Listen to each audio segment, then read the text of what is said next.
ওজিফা এটা আমল করবে। ও বাবা কোরআন পড়া শেখো, আর তুমি রিজকে হালাল যতটুকু পারো চেষ্টা করো, রিজকে হালাল খাও, তাকওয়া পরহেজগারি সাধ্যমতো করো। ও বাবা তারপরে এই যে তুমি তোমার পিতামাতার জন্য সওয়াব রেসানি করবে, তুমি তোমার পিতামাতার জন্য দোয়া করবে, তারপরে ওই মানুষটার হুকুম দেয়া হবে, তারপরে এই মজলিস সে করতে পারবে। বলে এই জন্য করে আজান গাছিরা বিদআত, কারণ মজলিস করলে আগে নামাজি বানাতে হবে। সুদের সঙ্গে সম্পর্ক রেখেছো। অনেকেই বলবে এটা হিন্দুস্তানের মাটি, এখানে সুদ জায়েজ আছে, বলে না বলে না? হ্যাঁ, আমরা এখানে সুদ জায়েজ আছে বলি না বলি না? ও ভাই জানেরা, সুদের হাদিস বললে এখনই 240টা বলা যাবে, তবে আমি অত বলতে চাচ্ছি না, দুটো একটা করে আপনাদের শুনিয়ে দিই। আল্লাহর কোরআন জানিয়ে দিল সূরা আল বাকারার 278 নম্বর আয়াতের মধ্যে, ইয়া আইয়ুহাল্লাযীনা আমানু তাকুল্লাহা ওয়া দারু মা বাকিয়া মিনার রিবা ইন কুনতুম মুমিনিন। হে ঈমানদারগণ, আল্লাহকে ভয় করো। ঈমানদারেরা কার ভয় করে? আল্লাহর ভয় করে। ওয়া দারু মা বাকিয়া মিনার রিবা, যার কাছে যতটুকু সুদ আছে তোমরা ছেড়ে দাও। ইন কুনতুম মুমিনিন, যদি তোমরা মুমিন হও, যদি তোমরা আল্লাহর বিশ্বাস করে থাকো, যার কাছে যতটুকু সুদ আছে ছেড়ে দাও। আর যদি না ছাড়ো, ফাইল্লাম তাফআলু ফাজানু বিহারবিন মিনাল্লাহি ওয়া রাসূলিহি, আমি আল্লাহ আমার রসুলের সঙ্গে যুদ্ধের ঘোষণা রইল। ও বোকা মুসলমান, তুমি তো নামাজ পড়ো, তুমি তো রোজা রাখো, তুমি তো যাকাত আবার দাও, তুমি তো বড় হাজি, তুমি দুনিয়ার ভালো ভালো কাজ করো, আর তুমি সুদে টাকা খাটাও, সুদের টাকা খাও। আমার আল্লাহ বললেন, যার কাছে যতটুকু আছে ছেড়ে দাও, আর যদি না ছাড়ো, আমি আল্লাহ আমার রসুলের সঙ্গে যুদ্ধের ঘোষণা রইল। সূরা আল বাকারা 279 নম্বর আয়াত। এখন আমি আপনাদেরকে বলি, আল্লাহ যখন কোরআনে পরিপূর্ণভাবে ফয়সালা দিয়ে দিয়েছেন, কোরআনের কোন আয়াতকে মনসুখ করতে গেলে উত্তম কোন আয়াতে যে কোরআনের আয়াতকে মনসুখ করে, হাদিস গিয়ে কোরআনকে মনসুখ করতে পারে না। কোরআনের আয়াত যে হাদিসকে মনসুখ করে দিতে পারে। যেখানে কোরআন ফয়সালা দেয়, সেখানে আমরা বলি হিন্দুস্তানের মাটি। এখন Hindustan, Japan, German, America, London, এর জন্য কোরআন আলাদা না? একই কথা বলেন। এর জন্য কোরআন তো আলাদা নয়, আমি মানতে পারি না, এর জন্য আমি দোষী, এর জন্য কোরআন দোষী নয়।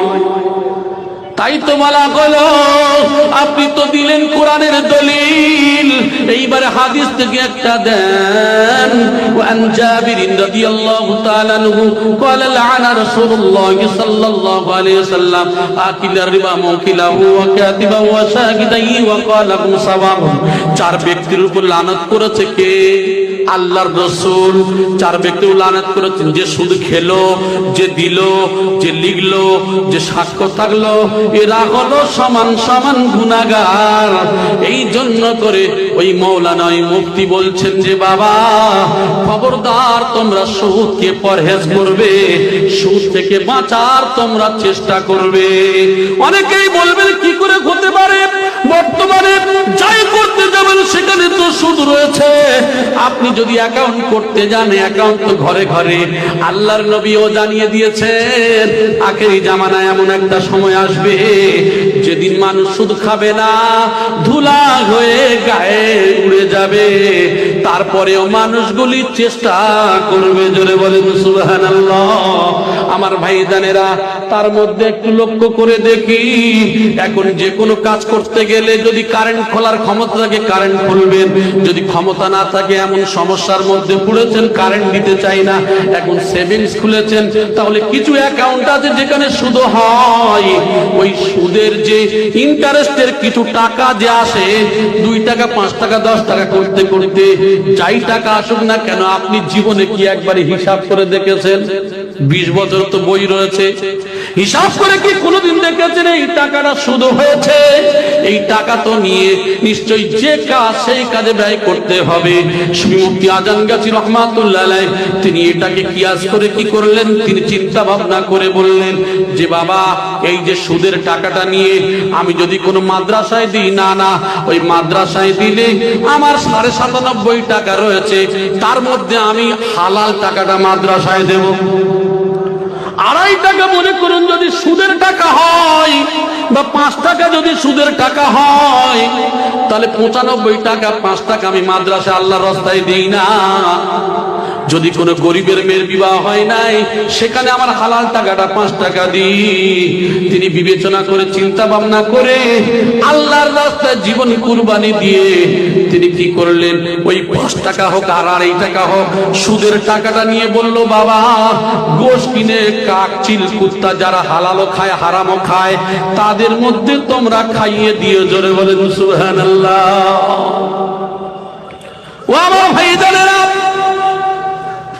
তাহলে আমার জীবনে 20 বছর 30 বছর বই করতে হয়েছে সমস্যার মধ্যে, কিন্তু আমি যদি চিন্তা ভাবনা করে ওই সুদের টাকাটা নিয়ে যদি আমি যার খাদ্য তাকে যদি দিয়ে দিই, কাল কিয়ামতের ময়দানে আমার আল্লাহ যদি বলে তুমি তো এই কাজ করেছো, সুদের মধ্যে তোমার সুদ খেয়েছো, সেদিনকে বলতে পারবো আল্লাহ গো, আমার সমস্যার মধ্যে পড়ে আমি এই কাজ করেছিলাম, কিন্তু আল্লাহ এটা আমি খাইনি। আল্লাহ যে কাজে ব্যয় করতে হয় সেই কাজে আমি করেছি। আমার আল্লাহর বলতে গেলেও আমার আল্লাহ এই খবরটা জানবে না কথা বলেন? আমার আল্লাহ সব তো জানে। তাহলে মানুষ তোমার চিন্তা করতে হবে। মুফতি আজম গাজী রহমাতুল্লাহ আলাইহি এমন মুফতি, তিনি এই ফতোয়া দিলেন বিশ্বের মানব দিগকে, বাবা তোমার জীবনের বাজি রেখে তোমার জীবনকে লক্ষ্য করে তুমি 20 বছর 30 বছর 40 বছর 50 100 বছর পর্যন্ত হায়াত পাবে। ও বাবা, তুমি যেন পবিত্র হয়ে আল্লাহ যেমন পাক আর রাসূল যেমন পাক, এই ইসলাম তেমন পাক ও পবিত্র। জোরে বলেন সুবহানাল্লাহ। অতএব তুমি আল্লাহর ইবাদত করবে, তুমি বান্দা, তুমিও যেন এই দুনিয়ায় থেকে পবিত্র হয়ে কবরে যেতে পারো।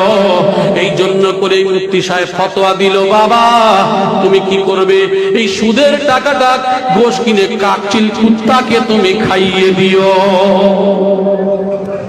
এই মজলিস করতে গেলে তাহলে প্রথম শর্ত তার নামাজি হতে হয়েছে, দ্বিতীয় শর্ত তার এই কোরআন পড়তে শিখতে চেষ্টা করবে।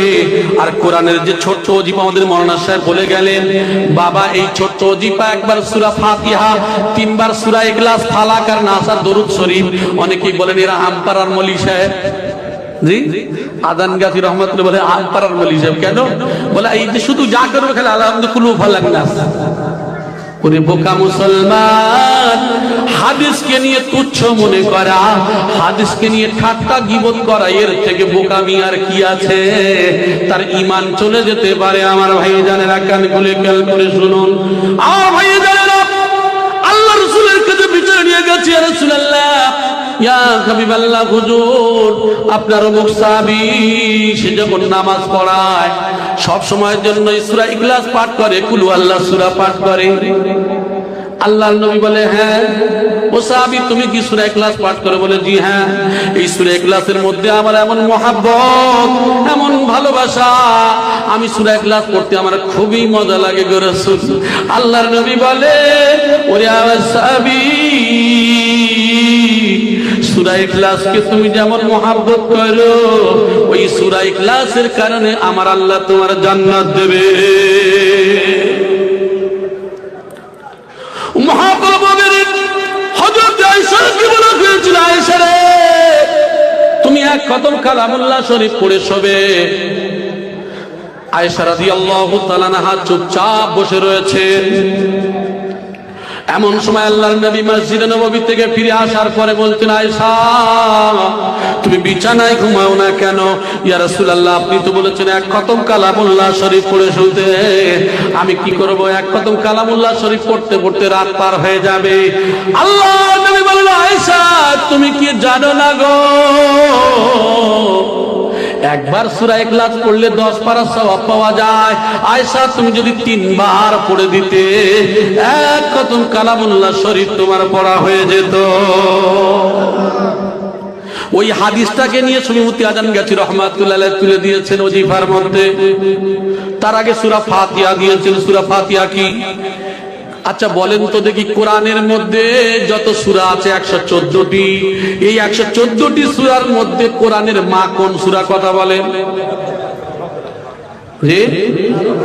সূরা ফাতিহা, উম্মুল কোরআন, সূরাতুস সিফা, সূরাতুল কাফিয়া, মাসানিউল কোরআন। সূরা ফাতিহার অনেক কাজ, অনেক নাম রয়েছে। যার জীবনে মা আছে তার সব আছে, আছে না নাই? যার জীবনে মা আছে তার সব আছে। কোরআনের মা সূরা ফাতিহা। তিনি প্রথমে বলল, বাবা সূরা ফাতিহা পড়বে। এই সূরা ফাতিহা এমন একটা সূরা, হাদিসের মধ্যে এসেছে এই সূরা যদি কোন মানুষ কোন বিপদের সম্মুখীন হয়ে সূরা ফাতিহা যদি পড়ে দম করে দেয়, পানিতে পানি খাওয়ালে ইমাম সাহেবরা পানি পড়িয়ে দেয়, ওই পানি খেলে শেফা আল্লাহ দেয় না, দেয় না কথা বলেন? আর এই যে ওই জন্য করে বলা হয়েছে সূরাতুস সিফা। আমার ভাই জানেরা, সূরার অনেক নাম রয়েছে। সুফি মুফতি আজান গাছি রহমাতুল্লাহ আলাইহি তাই তো বললেন, বাবা এই সূরা ফাতিহা যদি একবার পড়ে দাও 20 পারা কোরআন শরীফের জিল্লি সওয়াব পাওয়া যায়। তাহলে এক খতম 20 পারা হলো কত মিনিটে? 1.5 মিনিটের মধ্যে হবে। ও ভাই জানেরা, তারপরে হলো ফালাক নাস। ফালাক নাস কেন তিনি দিলেন? আজকের স্বামী স্ত্রীর গন্ডগোল, জাদুটোনা, জিন ভূত প্রেত শয়তান খবিশ খান্না আছে না নাই? বলে চালের উপরে হুড়ুম দুড়ুম করে কি যেন হাঁটে, আছে না নাই কথা বলেন? আসলে রোগ আমরা ডায়াগনোস্ট করি না। আপনার চালের উপরে জেন হাঁটে, আপনার সমস্যায় জেনে ধরেছে। আপনি আমার কাছে যখন আসবেন আমি বললো 5,000 টাকা কি 2,000 টাকা দেন। দেওয়ার পরে এমন কিছু করে দিলাম, দেওয়ার পরে হুজুর কাজ হয় না। আবার কি করলাম, আবার 5 নিয়ে নিলাম কি 2 নিয়ে আবার কাজ ছেড়ে দিলাম। আমার কাছে বারবার আসবেন, কাজ হলো না, আমার ইনকাম হলো, আপনার বাঁশও হয়ে গেল। ও ভাই জানেরা, দুঃখ নেবেন না, আমি আপনাদের হাতে ধরে বলি, পায়ে ধরে বলি, আমার উদ্দেশ্য এটাই নয়। আমার উদ্দেশ্য হলো আপনি তাবিজ ঘরে ঝুলবেন কি, আপনি তাবিজ গলায় লটকাবেন, আপনার জবান তাবিজ বানান। এটাই তো সুফি মুফতি আজাদ রহমাতুল্লাহ আলাইহি তাই বললেন। আল্লাহর নবীকে যখন জাদু করা হলো জুরওয়ান নামক কুয়াতে, লাবিদ বিন আসা একজন ইহুদি চুলের গেরো আর চিরুনির দাঁত দিয়ে জাদু করলেন। এই 2টা সূরা অবতীর্ণ হলো। ও রাসূল, এই 2টা সূরার মধ্যে 11টা আয়াত রয়েছে। 11টা আয়াত পড়ে দিলে চুলের গিরাগুলো